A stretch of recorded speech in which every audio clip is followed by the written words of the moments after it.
So in 2007, a group of people came together and formed what is now the Defenders Coalition. And through this platform, a lot of work has gone in it. Actually, this is the 17th year that the organization has been in existence. I never imagined that I will be in a position where I will be defending those who are defending rights. I always thought that I would be the one who is defending rights. The Defenders Coalition prides itself with a very long-standing partnership with the Embassy of Denmark in this country, especially when it comes to human rights.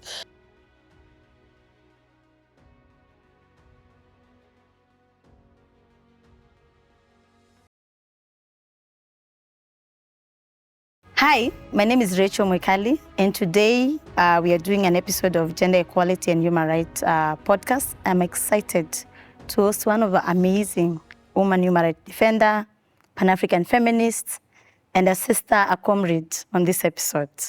I want her to introduce herself, tell us who you are, what you do, and what you love. Thank you very much, Rachael. My name is Gloria Madegwa, woman human rights defender, as you have said. I currently work with the National Coalition of Human Rights Defenders, popularly known as the Defenders Coalition, and I take lead in program work and strategic partnerships in the organization. Apart from me being a woman human rights defender, I am also a trained lawyer, an advocate of the High Court of Kenya, and currently pursuing my law master's degree from the Daystar University in Kenya, Nairobi. And you're in the same university, huh? Yes. Exciting. So, Gloria, I know you have come a long way in terms of defending not women, but also defending us, women human rights defenders. What drew you to be doing this amazing work of defending people like Mwikali? Thanks, Mwikali. That question takes me far back when I was still in campus. In my second year of campus, there's a specific unit that we do that is called International Human Rights. But apart from that, I think human rights is something that has grown in me over the years since I was a young girl. In primary school, in secondary school, I just couldn't sit back when I saw violations happening. Violations as simple as a teacher is in class past the time allocated to them. I would usually ask, teacher, why are we still in class and yet it is maybe our break time? And that has grown in me, including matatus. When we're in campus, you're going to school, you get that matatu fares have been hiked. I was usually the first one to speak out and say, hey, why are we being forced to do things that are not good? So human rights has grown in me, but and I thank God that even after my education, my formal education, he gave me an opportunity to be in the space that I'm in right now, and which is human rights. I never imagined that I will be in a position where I will be defending those who are defending rights. I always thought that I would be the one who is defending rights.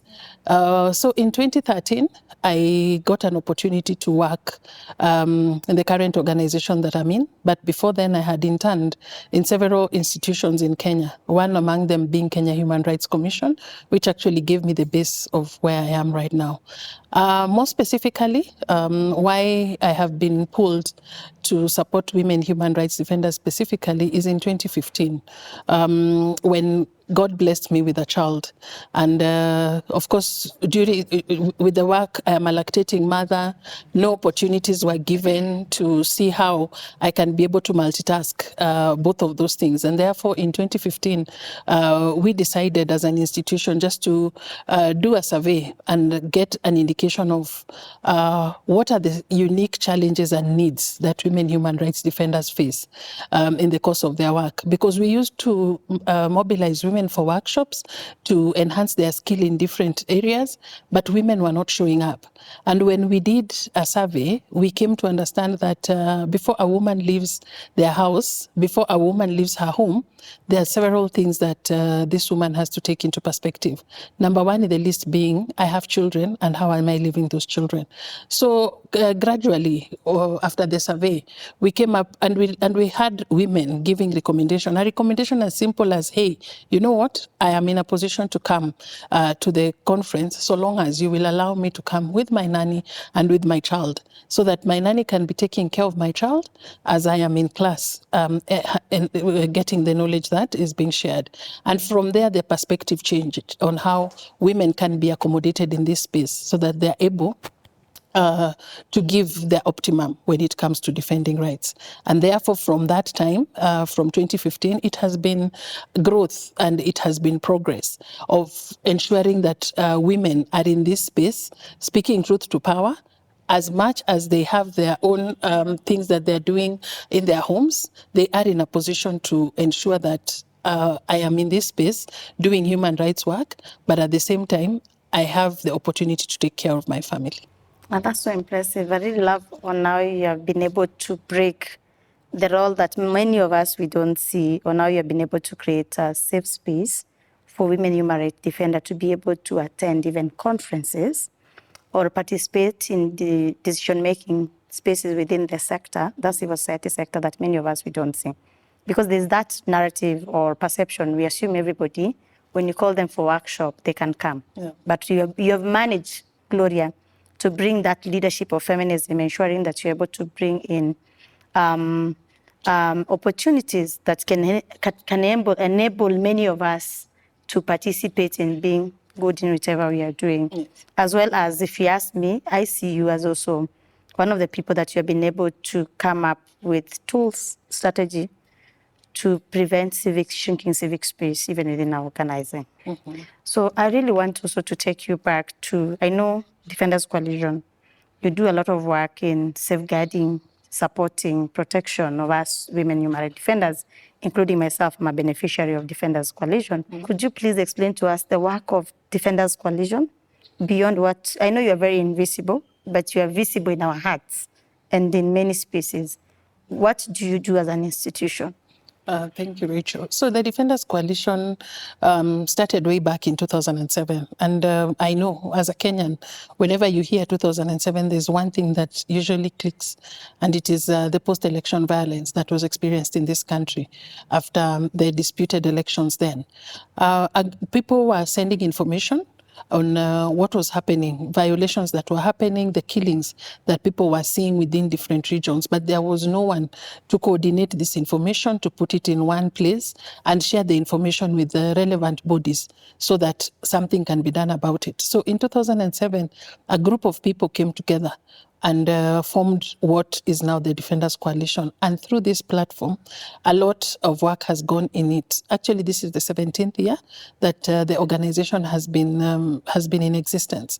And through the Defenders Coalition, we support, our major work is ensuring the safety, security, and well-being of human rights defenders. And how does that look like when we talk about safety, when we talk about security, and when we talk about wellness? It simply means, how can Mwikali or how can Gloria, who is a defender in this country, continue doing their work within the confines of the law? Number one, we support in advocacy, ensuring that laws and policies that govern the work of human rights defenders, there are laws and policies that actually govern the work of human rights defenders in Kenya. And also number two, ensuring that the provisions in the Constitution that are very specific to human rights are implemented and are upheld. We have also ensured that at county level, defenders work very closely with their county governments to ensure that human rights are part of their governing tools, even as devolution came in. So we have done that in ensuring that, number one, there is representation of human rights defenders within court users committees, popularly known as CUCs, where defenders take part in court sessions, and they're able to share their experiences with the magistrates of those courts and share best practices on what can be done, and especially when a human rights defender is brought before before court of law. We also do advocacy not only at the national level, but also at the regional level and at the global level. We ensure that the concerns that human rights defenders have in Kenya that need to be accelerated at the regional level is there. The Defenders Coalition holds status at the African Commission on Peoples and Human Rights. And in this particular platform, we ensure that we share concerns on human rights defenders and what we feel that particular commission can be able to guide Kenya, being a member of the commission, on what they need to do to support the work of human rights defenders. And at the global level, there's of course the Universal Periodic Review, where in Kenya, we are the ones, the Defenders Coalition convenes the working group on human rights defenders. And we share recommendations after a report has been shared with the commission, with the UPR, we share recommendations, and with those recommendations, we take them back during the review process. Over the years, several recommendations have been adopted that are very specific to the work of human rights defenders in this country. Fortunately or unfortunately, the Kenyan government has taken some of the recommendations and are implementing it, but most of the recommendations that we make have not been taken into perspective. And one major one that comes to mind right now is a human rights defenders policy. Kenya, as stands right now, does not have a policy or a governing law that is specific to human rights defenders. We have been pushing for this. It is a recommendation that the Kenyan government committed that it will take up to see how that works. But unfortunately, almost 10 years later, we do not have a policy. We'll keep on pushing. Yes, and we also, in terms of against safety, we make sure we support human rights defenders in strengthening capacities to do their work. What does the capacity look like in terms of their physical and digital security when they're doing their advocacy work?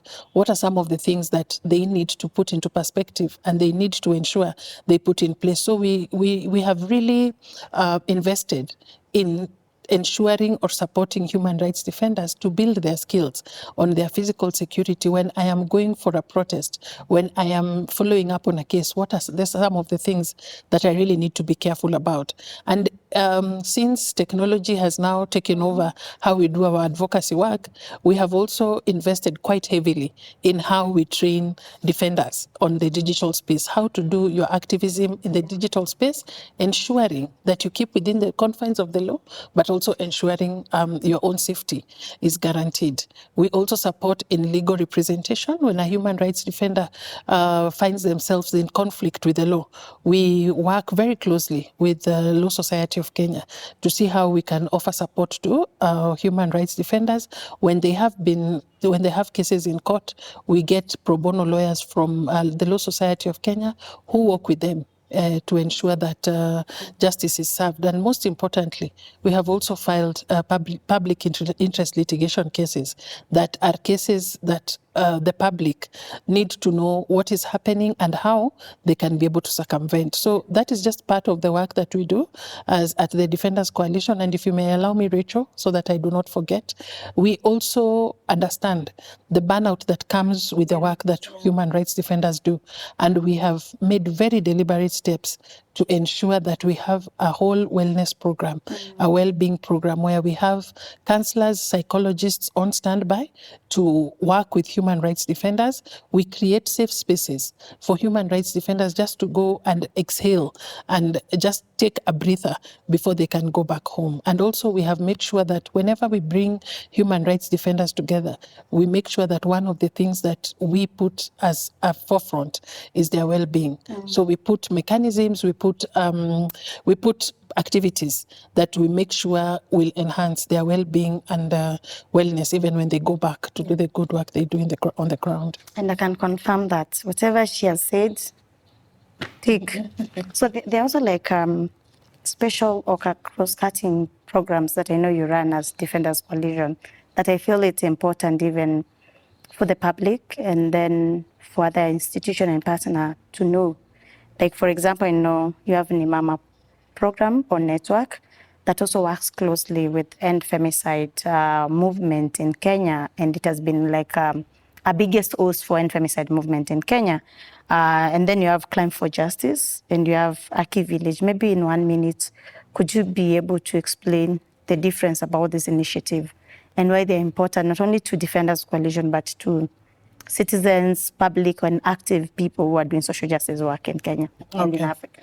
Okay, Rachel, as I had mentioned, after 2015, when we did the survey to get to understand how we can stand in the gap for women, that is when the Nimama network was born. Why Nimama? because it is very specific to address challenges, to address concerns that are very specific and unique to women human rights defenders. And what we have done, we have brought together women human rights defenders from the 47 counties together under the Nimama Network. And what do we do together as Nimama Network? We make sure once a year in March, we convene physically just to understand what are some of these issues that we have been going through. What are the issues that women human rights defenders are facing within their counties, and how can we learn from each other? But throughout the year, we have programs, we have events, and we have activities that we make sure bring us together through the digital spaces. And when we get opportunities, when women within the counties, within their organizations come together and they have activities, we involve ourselves and they invite other women from other counties. What has this platform done for women human rights defenders?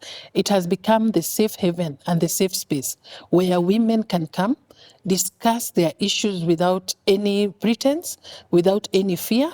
And from there, the networks that we have built and connected them with other spaces, they are able to get support. And also we offer support to ensure that the conversation of women human rights defenders, the conversation of feminism in this country continues. When we talk about Climb for Justice, it is an initiative that the Defenders Coalition came up with in 2019 after the funding landscape took a dip. You will agree with me that resources have been very scarce when it comes to resourcing human rights work. But we say this is not going to be the end. We came up with the initiative called Climb for Justice, where human rights defenders from across the 47 counties have been hiking, going up in mountains and hills across this country, raising 2 shillings to build a home for human rights defenders. This is how we feel that human rights work in this country will be sustainable. So far, within the last 6 years, we have managed to buy land from the hiking that human rights defenders have done, because this is an initiative that is very specific to human rights defenders. And soon and very soon, we are going to build a home for human rights defenders where we have bought land so that human rights defenders can have a home where they can converge and continue doing their human rights work. Wow, that's amazing. And also urging the public, if also you don't mind, you can share the PayBill number. If people want to contribute, they can be able to contribute to be able to build a home for women HRDs. So the PayBill for the Climb for Justice is M-Pesa. You go to PayBill. The number is 810-896. And on the account number, you put your name. Whatever amount you have, we will really appreciate, because we really want to ensure that Kenyans in this country, and especially those who have put themselves on the front line, are safe even when they're doing that. Yeah.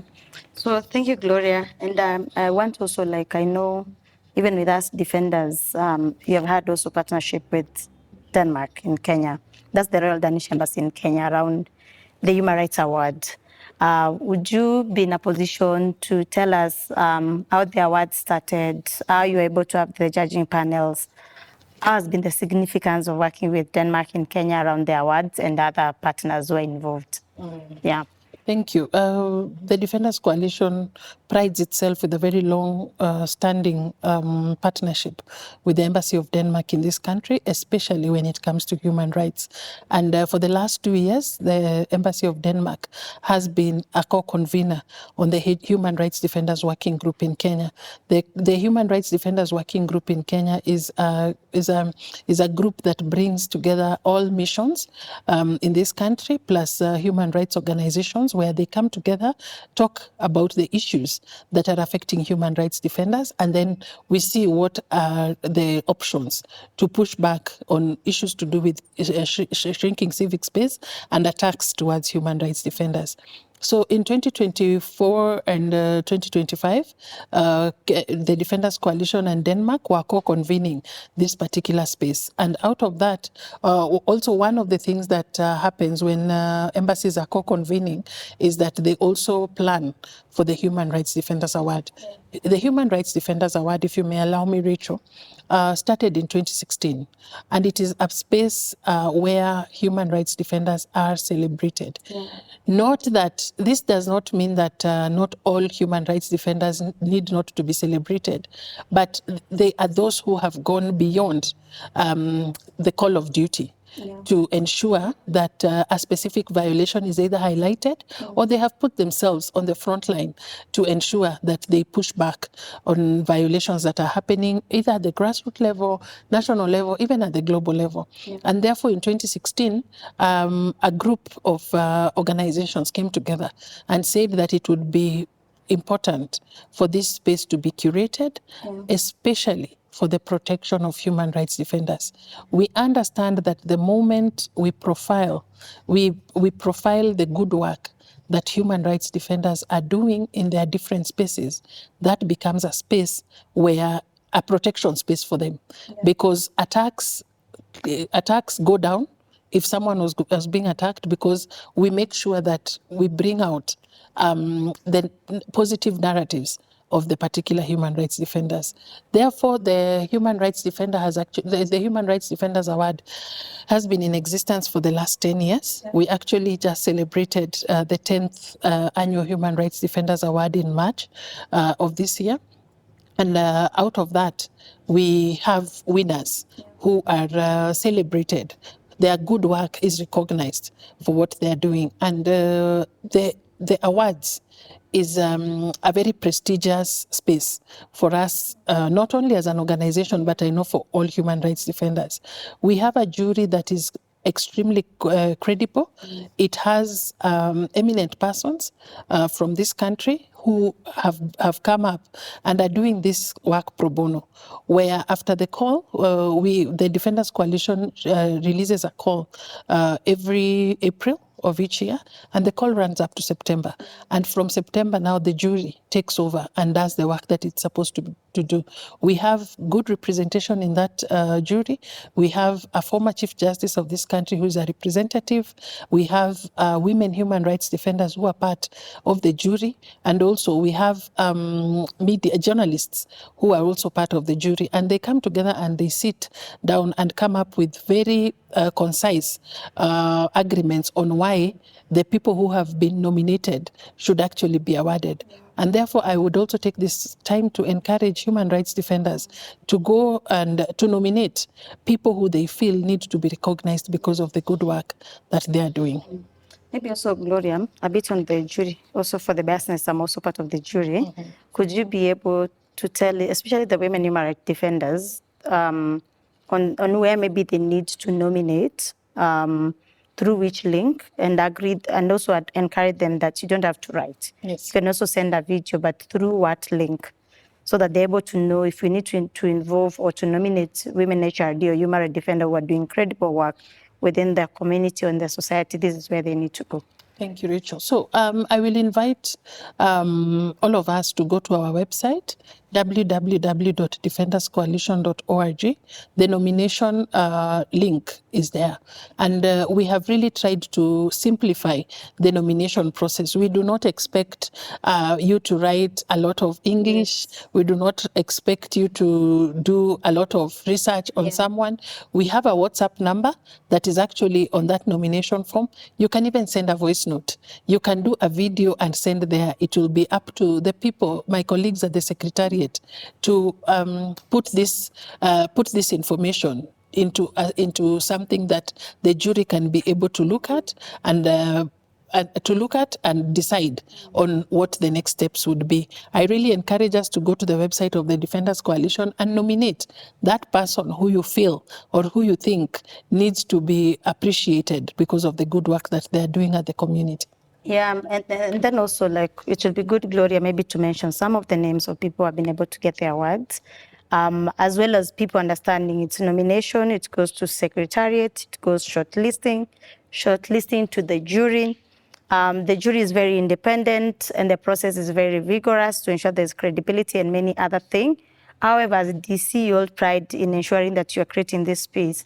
Who are some of the winners that you have seen winning within the space?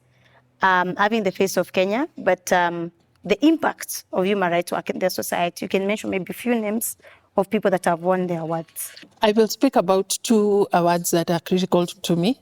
The first one is the Human Rights Defender Award of the year 2025 was actually Larry Madegwa, and I read the citation on why the jury decided that Larry should win. It is because Larry has been on the forefront of bringing and sharing stories that very many people and very many journalists shy away from. And what comes to my mind is during the Gen Z protests, Larry was at the forefront of sharing how the police were using excessive force in brutalizing the Gen Zs who were in the field, and also after the elections of Tanzania in 2025, he brought out the issues that have been happening in Tanzania, the violations that happened during the electioneering period. And also, I remember in 2024, the jury awarded one very strong woman human rights defenders posthumously, popularly known as Mama Victor, who died as a result of floods in this country, but also she was at the forefront of fighting for the spaces of women, especially in the informal settlements and very specific to Mathare. Yeah. And therefore, these awards really give you courage and really give you the motivation to continue supporting and doing the good work, to supporting the good work that human rights defenders are doing in the country. Yeah, thank you, Gloria, for highlighting that and having in mind the fact that also when you talk about prevention of femicide, we saw during the protest, Larry using his platform, working at the CNN to be able to prevent police from harassing young women who are protesters, as well as also amplifying even the same flood that killed our comrade Mama Victor in Mathare. So there's been so much work into it, including Mama Victor fighting for extrajudicial killing. Unfortunately, she passed without also getting justice for the son who were killed in 2017 election. I want us now to move to another sector that is around prevention of gender-based violence and femicide, and where femicide is the intentional killing of women. And when we started this movement in Kenya, where also Defenders Coalition has been key, hosting End Femicide movement in this country, that was 2018. You have walked a journey with us, women human rights defenders and Kenyan women. And going to the case of also Elizabeth Ikaru was killed. So I'd really want to hear even from you, the time you went to be a part of the delegation that went to meet the task force that was appointed by the president to lead in the work on ending femicide and GBV. Could you just tell us why DC having this passion of defending women HRD and stopping femicide in this country? Why take the risk in a time also you are targeted by the government to host the End Femicide movement? And how has the journey been hosting this movement that is very powerful, that has inspired other movements in the continent? Thank you, Rachel. So it's many questions, you can pick whichever part, yeah. But just having to also show people the level institutions that are also formalized are playing to support social movement in the continent, as well as advancing different intersectional causes. Yeah, maybe I will start with the End Femicide movement and how the Defenders Coalition came to be the ones who are hosting this particular movement. We, under the Nimama network, we received very many concerns from women across the country of the deaths that were happening, the killings of women arbitrarily and whenever. So we sat down and thought, no, something has to be done and our voices need to be heard. So even when this conversation was being brought to the national level, at the coalition level, at the Nimama network level, the conversation had already first started, because we made sure that women went to the streets to make sure that their voices are heard. And over the years, even as we have been curating this particular movement and supporting the work that they're doing, we thought that it was important for us to ensure that women across the 47 counties have their voices heard. And what did we do? When the president came up with the task force that was going around and taking views from women, we made sure that our Nimama networks, through the representation that we have from every county, have had an opportunity to go before the task force and share specific cases of what have been happening within their counties, and even share what best practices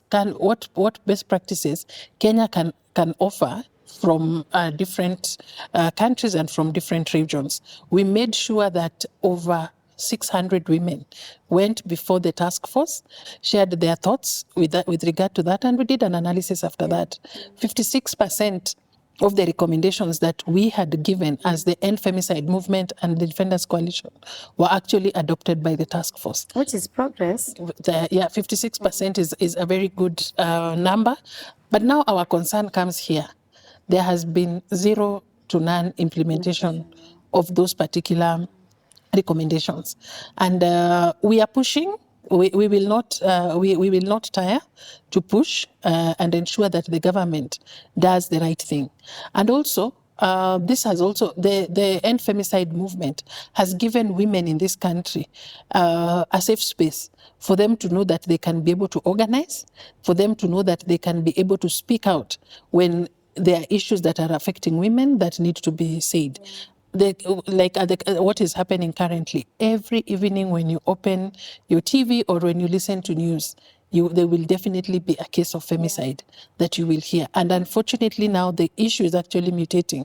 We are now seeing a lot of missing children across the country. And unfortunately, nothing is being done. And I think, Rachael, if you may allow me, my call to the government, some of this, the issues that women and Kenyans are bringing out on issues of femicide are quite heavy issues that this country really needs to ensure that it does something before it is too late. We cannot be counting thousands of women being killed because of them, because of the fact that they are women. And the 44% that the government did not take, there are also quite a number of good recommendations that we shared that we feel the government can gradually starting to take them into perspective.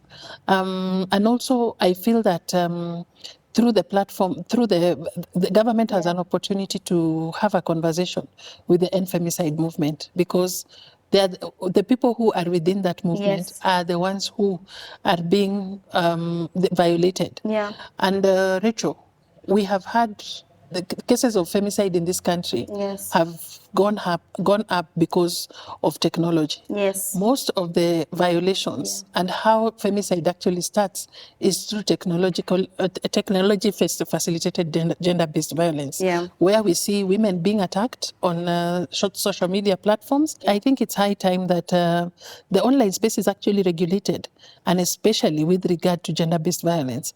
How can people be regulated better to use the online spaces in a more responsible manner, in a way that does not inflict pain to other people?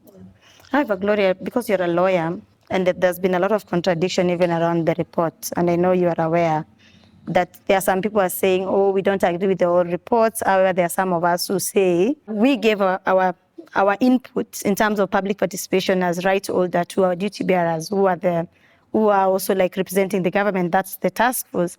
And we say these are the things we want. And some are also contradictory to the law. However, they picked them and put it to the report. And that maybe would be accumulating to that 56% that you're saying. However, we acknowledge that they have not implemented any of this, because we have seen also there's been women because of their different political position, like Rachael Wandeto was killed. Yes. And there's been another one who was attacked because of saying 2-term. This might end up even for 1-term, women being attacked, or independent term, or no position around political affiliation, which is their right. So I'd really want to ask you, as someone who has been part of End Femicide and who still is part of End Femicide, and also is a lawyer, what are these contradictions that some people, even some activists like ourselves, are saying, Some community members are like, as we participated, it's okay, we go. But the others, they're like, we can do better, or we can rethink. So where would be a strategic point of view that even you can advise from where you sit, and someone who led also this process, that we need to focus as we head to elections? Rachael, I'm one person who really believes in dialogue. And if the recommendations that were given to the president do not sit well with the president, I'm sure it's not the whole document. I'm sure there are recommendations that, and the most contentious one is actually castration of of the people who are found guilty. It is okay, but where I sit, we have not even implemented those that we know are implementable. And if those that we feel are implementable, even from the government's point of view, I feel there will be a decrease in femicide in this country. Castration, yes, it can be discussed because yes, it is against human rights. But also, I am thinking, why are we not implementing the others that are within the law, Yes. are constitutional, and they need to be implemented? So my call to the government will actually be, you give us a task force, you give Kenyans a task force to look into these issues. Thank you very much. Yeah. We are readily and available to support in implementation. And what does the support look like? We can sit down with the judiciary and say, when cases of SGBV are being litigated, these are the bare minimum, this is the threshold, and this is the criteria of how those cases need to be litigated. Because when people see, when the violators of femicide see that there's actually action that is being taken and implemented, definitely, Rachel, there will be a serious drop on the cases of femicide that we see in this country today. So let me flip it a bit, Gloria. Now, I take it, this is out of like expert to expert with the issue, yeah? If you look with the case of Starlet Waru, where majority of us, including myself, will say judiciary has failed us. But there are levels I feel sometimes we don't hold DPP accountable in terms of collecting investigation and everything, which also they become a barrier. And I know also as an institution, you have been working closely with DPP around even some of these cases, when also you are paying for defenders to get lawyers to be able to support families to get justice. So from your own expert perspective, where do you see the gap of ensuring that we end femicide in this country?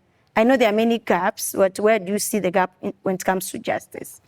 You're right, Rachel. You see, for a case to start in court, it has to have very good evidence. And the people who collect this evidence is actually the Office of the Director of Public Prosecution, through the police, who they work very closely with.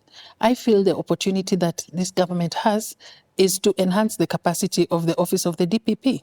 They might not have the muscle that they require in collecting this evidence. How can they support that particular institution to make sure that they collect evidence that meets the threshold of an SGBV case when it goes to court, so that we don't see these cases flopping left, right, and center? And also for the police, when we are talking about their curriculum at the police training school, are they being trained on anything on SGBV?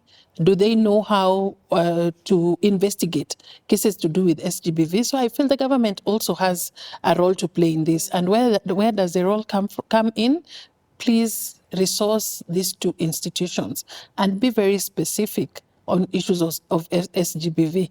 Resource them by ensuring they get the training that they require, so that they are able to litigate cases of SGBV that meet the threshold of the laws and policies that are governing how SGBV cases need to be litigated in Kenya.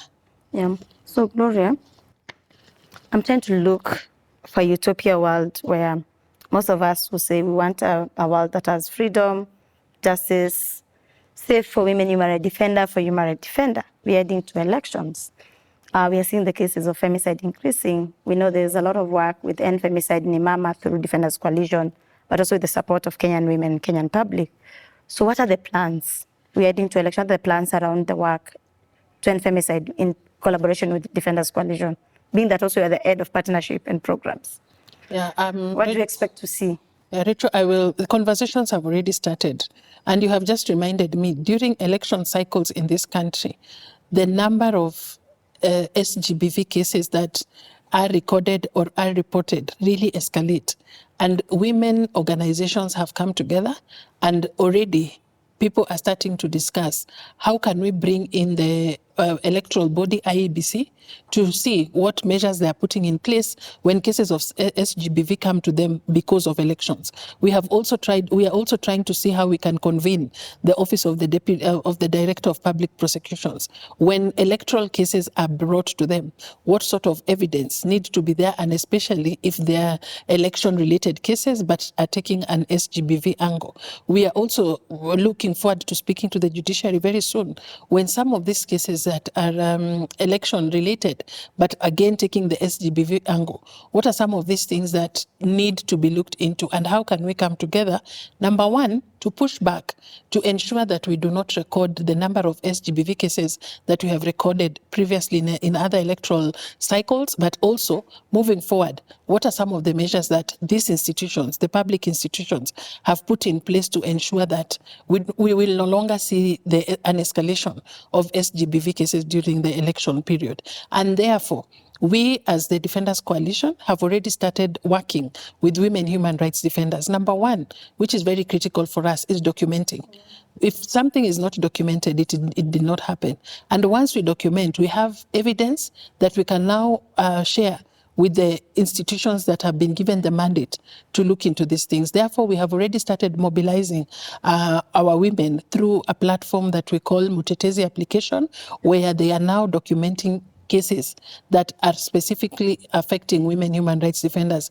We are looking in those cases, and when we are documenting them, we are also analyzing and seeing which case falls within which institution, and we see how we can be able to work with them together. Okay, so there's so much awaiting in terms of pushing this struggle forward beyond the task force, beyond the recommendation if we agree or not, but also look in terms of justice from a lived reality. Yes, Rachel. Yeah, so my other question is also like now personalizing your struggle. Gloria, we give you a lot of stress. We called you.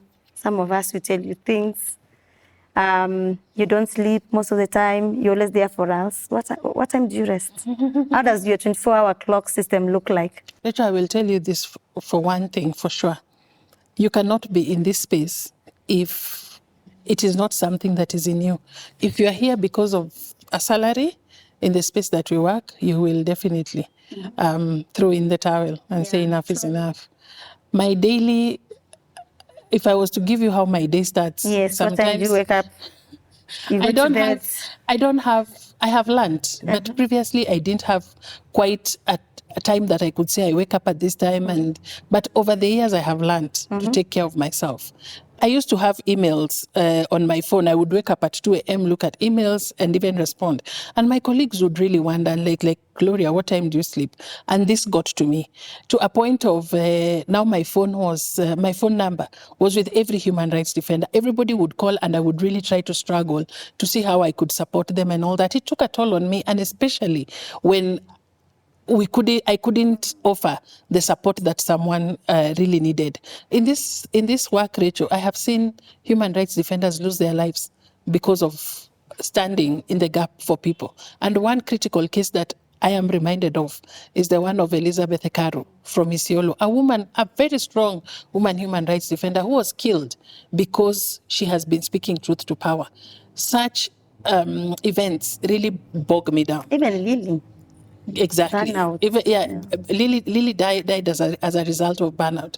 And I will tell you for sure, over the years, I have learned to take care of myself. And over the years, Rachel, I have gotten a network, sisterhood, feminists from across the globe who are standing with me as an individual, but also with other women in this country. Solidarity networks out here are just amazing. I wish I could name all of them, but from South Africa to Senegal, to Uganda, to Zimbabwe, to South Africa, I have a whole battalion of women human rights defenders, feminists, who stand in the gap.